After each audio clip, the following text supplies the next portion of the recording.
সকলেই বলি সাল্লাল্লাহু আলাইহি ওয়াসাল্লাম। আজকে চাঁপাইনবাবগঞ্জ সরকারি কলেজ মাঠে আমরা এখানে সমবেত হয়েছি পবিত্র জুম্মার দিন বাদ আসর। আমরা এখানে জমায়েত হয়েছি মূলত বাংলাদেশের সাবেক প্রধানমন্ত্রী গত 30 তারিখ সকাল 6টায় ঢাকা এভার কেয়ার হাসপাতালে ইন্তেকাল করেছেন এবং গত 31শে ডিসেম্বর ওনার নামাজে জানাজা অনুষ্ঠিত হয়েছে। সরকার রাষ্ট্রীয়ভাবে 3 দিনব্যাপী শোক দিবসের পালন হচ্ছে রাষ্ট্রীয়ভাবে। বুধবারের দিন সরকারি ছুটির ঘোষণা ছিল। সারা বাংলাদেশে অফিস আদালত ব্যক্তিগত বাড়ি দোকানপাটে বিভিন্ন জায়গায় মানুষ কালো পতাকা উত্তোলনের মধ্য দিয়ে তার প্রতি যে সম্মান শ্রদ্ধা তার বেঁধে আত্মার রুহের মাগফিরাত কামনা করছে। সারা দেশে মসজিদে মাদ্রাসায় ব্যক্তিগতভাবে তার আত্মার রুহের মাগফিরাত কামনা করছে। আজকে আমরা চাঁপাইনবাবগঞ্জবাসী নবাবগঞ্জ সরকারি কলেজ মাঠে তার রুহের মাগফিরাত কামনার জন্য তার আল্লাহ তাকে জান্নাতুল ফেরদাউস নসিব করুক এই জন্য আজকে বিশেষ দোয়া মাহফিলের আমরা আয়োজন করেছি। এই দোয়া মাহফিলের আজকে এখানে প্রধান অতিথি হিসাবে আমন্ত্রিত হয়েছেন আমাদের টাউন জামে মসজিদের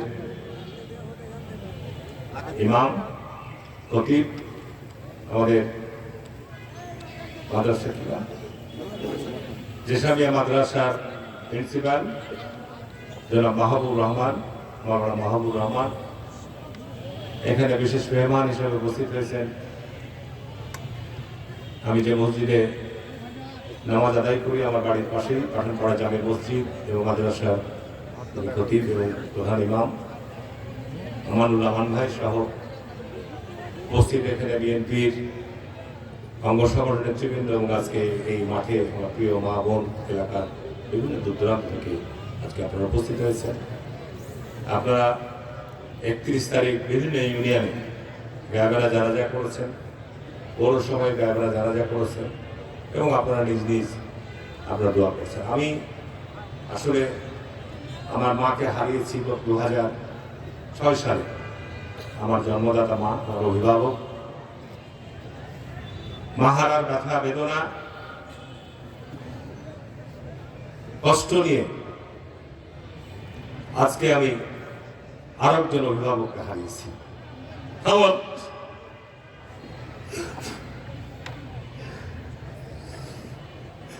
বেগম খালেদা জিয়ার সঙ্গে আমার প্রায় 40 বছর আমার রাজনৈতিক যে চলাফেরা আমাকে সবসময় আরম্ভ করে রাখতো, বিশ্বাস করত এবং আমাকে বাকিকে দুজনকে অত্যন্ত স্নেহ করত। অসংখ্যবার এই চাঁপাইনবাবগঞ্জে এসেছি। আমি যখন এমপি হইনি, বিশ্ববিদ্যালয় ছাত্র রাজনীতির মধ্যে থেকে 90-এর পর 91 সালে ক্যাপ্টেন মহিউদ্দিন জাহাঙ্গীর সেতুর উদ্বোধনী অনুষ্ঠানে প্রথম এই চাঁপাইনবাবগঞ্জ সরকারি কলেজ মাঠে ওনাকে নিয়ে এসেছিলাম। তারপরে 93 সালে, তখন আমি এমপি হইনি, এই ক্যাপ্টেন জাহাঙ্গীর সেতুর কাজ সম্পূর্ণ হওয়ার পর, যেটি এখন 12ঘরিয়া বীর চত্বরের রাইফেল চত্বর, সেখানে 93 সালে ওনাকে নিয়ে এসে ওই ব্রিজের শুভ উদ্বোধন করিয়েছে। আমি এমপি হইনি তার আগেই আমার গ্রামের বাড়ি কৃষ্ণমন্দির কলেজ হাই স্কুল মাঠে ওনাকে আমি নিয়ে এসেছিলাম। এলাকার দাবি, এলাকার সমস্যা, এলাকার বিভিন্ন বিষয়ে ওনার সামনে আবেদন করেছিলাম। আমাকে 1996 সালে এমপি নির্বাচনে মনোনয়ন দিয়েছেন। আমি অতীতে 5 বার এই আসন থেকে নির্বাচনে ওনার মনোনয়ন পেয়েছি। এবারে 6 বারের জন্য মনোনয়ন পেয়েছি। আমি ওনার স্মৃতিময় জীবন বর্ণনা করতে বহু সময় লাগবে। 96 সালে এমপি নির্বাচিত হওয়ার পর 98 সালে তখন আওয়ামী লীগ ক্ষমতায়, সারা দেশে ভয়াবহ বন্যায় ব্যাপক ক্ষতি। আমি বিরোধী দলের এমপি, সরকারে তারা যারা ছিল তারা এক সরকার প্রধান বা কোন মন্ত্রী এলাকা পরিদর্শনে আসে নাই। আমি ম্যাডামকে বললাম, ম্যাডাম আপনার এমপি আমার এলাকায় এত বড় দুর্যোগ, এত বড় বন্যা, মানুষের বাড়িঘর সব ধ্বংস হয়ে গেছে। মাটির বাড়িঘর ছিল তখন, এইসব মরারপুর, বারগড়িয়া, বালিয়াডাঙ্গা, গোবরধর সব মাটির বাড়িঘর ছিল, চরাঞ্চল সব ধ্বংস হয়ে গেছে। আমরা আপনাকে যেতে হবে।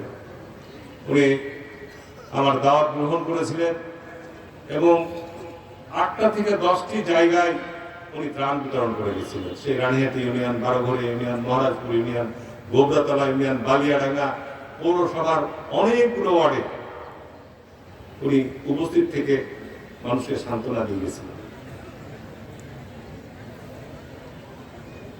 আমি 2001 সালে যখন পুনরায় আমাকে নমিনেশন দিল, নির্বাচনের জন্য প্রার্থী হলাম, আমি নমিনেশন দাখিল করলাম। সাংবাদিকরা জিজ্ঞাসা করছে, তখন ভয়াবহ ভাঙন, পদ্মার ভয়াবহ ভাঙন, পদ্মা, পাগলা, মহল একত্রিত হয়ে যাচ্ছে।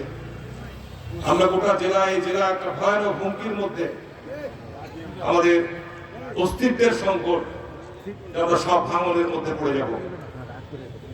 আমাকে সাংবাদিকরা জিজ্ঞাসা করলো যে আপনি এবার যদি নির্বাচিত হন আপনার প্রথম কাজ কি? আমি বলেছিলাম স্পষ্টভাবে, আমি যদি নির্বাচিত হই আর বেগম খালেদা জিয়া প্রধানমন্ত্রী হয়, আমার প্রথম কাজ হবে এই চাঁপাইনবাবগঞ্জ জেলাকে বন্যার কবল থেকে রক্ষা করা। আল্লাহ পাক কবুল করেছিল। আমি নির্বাচিত হওয়ার শপথ নেওয়ার পরই প্রধানমন্ত্রী দপ্তরে গিয়ে ওনার সাথে দেখা করে বললাম যে ম্যাডাম আপনাকে এই বছরই টাকা দিতে হবে, যদি বাদ আমি না করতে পারি আমি আর নির্বাচন করবো না, রাজনীতিও করবো না। আল্লাহকে সাক্ষী রেখে বলছি, সাইফুর রহমান বাংলাদেশের সাবেক সফল অর্থমন্ত্রী, সিনিয়র অর্থমন্ত্রী আমাকে ডেকে বলছে, হারুন বলছে যে রাজনীতি করবে না, যদি বাদের টাকা না দেয়। চিন্তা করতে পারেন, সেই সময় প্রায় 200 কোটি টাকা ব্যয়, এক বছরে বাঁধ নির্মাণ করতে না পারলে ফেল করতে। সেই বাঁধ নির্মাণ করে 2091 সালে উনি কালীনগরের 6 নম্বর বাঁধের কাছে এসে উদ্বোধন, হেলিকপ্টার নামিয়ে উদ্বোধন করে দিয়েছে। কি কথা ঠিক বলছি না বেঠিক বলছি? এগুলো এই দৃশ্যমান চাঁপাইনবাবগঞ্জের উন্নয়ন। আজকে বারোঘরিয়া লক্ষ্মীপুর বড় মসজিদে নামাজ পড়ে আসলাম, বারোঘরিয়াতে উনি 4 বার গেছেন। পলিটেকনিক ইনস্টিটিউট, টিটিসি, আপনার ব্রিজের উদ্বোধন, এই সমস্ত দৃশ্যমান যে নবাবগঞ্জের প্রাতিষ্ঠানিক উন্নয়ন বেগম খালেদা জিয়ার হাত দিয়ে হয়েছে। আজকে তিনি আমাদের মাঝে নাই। রাফি কোরআনের আয়াত থেকে কিছু কথা বলছিল। সূরা আল ইমরানের মধ্যে একটা আয়াত রয়েছে, যখন হযরত ঈসা আলাইহিস সালামকে হত্যার চক্রান্ত করছিল ইহুদি নাসারারা, তখন আল্লাহ পাক কৌশল নিলেন, আল্লাহ পাক তাকে উপরে উঠিয়ে নিলেন। আল্লাহ সর্ব বড় কৌশল। আল্লাহ যাকে সম্মান এবং মর্যাদা দিলেন, আসমান এবং জমিনে কেউ তাকে বেইজ্জত করতে পারবে না। আল্লাহ পাক কোরআনের মধ্যে বলছেন ধৈর্যের কথা। ধৈর্যের সাথে যেমন নামাজ আদায় করতে হবে, বিপদে মুসিবতে ধৈর্য ধারণ করতে হবে। মানুষকে আল্লাহ পরীক্ষার জন্য বিভিন্ন মুসিবত দ্বারা, বিভিন্ন বিপদ দ্বারা পরীক্ষা করেন, আমরা ধৈর্য হারা হয়ে যাই। বেগম খালেদা জিয়ার জীবনী থেকে একটা শিক্ষার ব্যাপার। আর এই জন্যই বলছি যে বেগম খালেদা জিয়া উনি মাটির আঁকড়িয়ে থেকেছেন। উনি বলেছেন আমার কোথাও ঠিকানা নাই, আমার এই দেশই, এই মাঠ ঠিকানা, এই দেশই আমার জায়গা। এত জুলুম নির্যাতন হয়েছে, 18 বছর তার সন্তান, তার নাবালক নাতিদেরকে তার কাছ থেকে বিচ্ছিন্ন একা জীবন যাপন করেছে। কল্পনা করতে পারেন? শুধু তাকে রাজনীতি থেকে সরিয়ে দেওয়ার জন্য, কিন্তু উনি আপোষ করেন না। এখানে আমাদের হুজুররা রয়েছে, ওনার বক্তব্য দেখবেন, এখন ইউটিউবে আছে। এদেশের আলেমদেরকে হত্যা করা হয়েছে, নির্যাতন করা হয়েছে, মামলা দেওয়া হয়েছে। উনি স্পষ্ট বলেছেন এটা অন্যায়, এটি জুলুম। ইভেন এখন যারা আমাদের প্রতিপক্ষ নির্বাচন করছে জামাত ইসলাম, তাদের নেতাদেরকে হত্যা করা হয়েছে, তাদের বহু নেতা কর্মীকে বাড়ি থেকে তুলে নিয়ে হত্যা করা হয়েছে। উনি বলছেন অন্যায়, এটা জুলুম। পিলখানায় বিডিআর হত্যা করা হয়েছে, উনি বলছেন অন্যায়। বাড়ি থেকে মানুষকে ধরে নিতে যারা হত্যা করছেন, উনি স্পষ্ট বলেছেন এগুলোকে বিনা বিচারে সব ছাড়া পাবেন। আজকে তাদের স্ত্রী, তাদের পরিবাররা যে চোখের পানি ফেলছে, আজকে যারা আজকে কাজগুলি করছেন তাদের একদিন চোখের পানি ফেলতে ফেলতে চোখ অন্ধ হয়ে যাবে। এই কথাগুলো নিয়ে সাহসিকতার সাথে স্পষ্টভাবে বলেছেন। ওনার জীবনের শেষ লগ্নে ওনাকে মিথ্যা মামলা দিয়ে জেলখানায় রাখা হয়েছিল, চিকিৎসার সুযোগটুকু দেওয়া হয়নি। কিন্তু দেখেন আল্লাহর কি পরিকল্পনা, আল্লাহর কি কৌশল। এই গত এক সপ্তাহের মধ্যে বাংলাদেশের ভরে যাওয়া যে ঐতিহাসিক ঘটনা, গত 25শে ডিসেম্বর তারেক রহমান স্বদেশ প্রত্যাবর্তন করছে 18 বছর নির্বাসনে থাকার পর। আমি সেদিন উপস্থিত ছিলাম, সেই দৃশ্য বর্ণনা করা যাবে না। আপনারা যারা এখানে গণমাধ্যম দেখেছেন, টেলিভিশনে দেখেছেন, লক্ষ লক্ষ মানুষ তাকে স্বাগতম জানিয়েছে। আর তার কয়েকদিন পরে 30 তারিখ বেগম খালেদা জিয়া আমাদের ছেড়ে চলে গেল।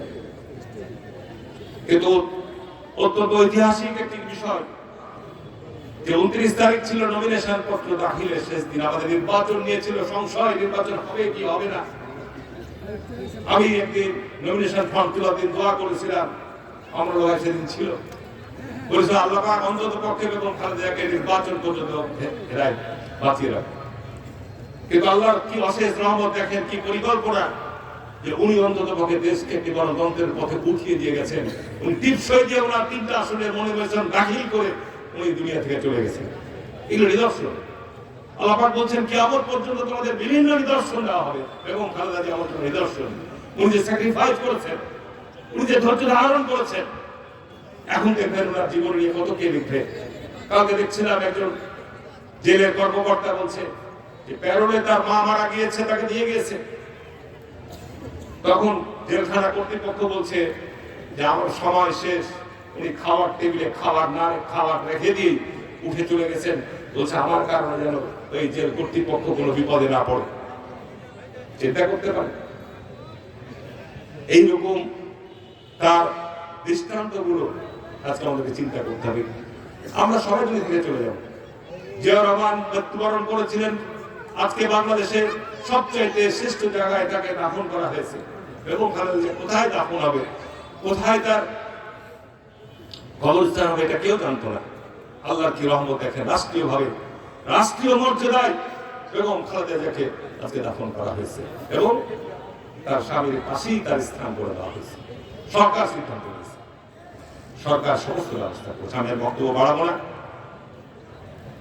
আজকে মূলত অত্যন্ত আবেগঘন, আমরা সবাই অভিভাবক হারিয়েছি। জিয়াউর রহমান মৃত্যুর পর তার জানাজার মধ্য দিয়ে তার দেশ প্রেম, তার দেশের প্রতি যে মমত্ববোধ, সেটি উনি যেমন দৃষ্টান্ত রেখে গেছিলেন। বেগম খালেদা জীবদ্দশায় উনি জীবিত থাকা অবস্থায় রাষ্ট্রের অভিভাবক হিসাবে বিদায় নিয়ে গেলেন।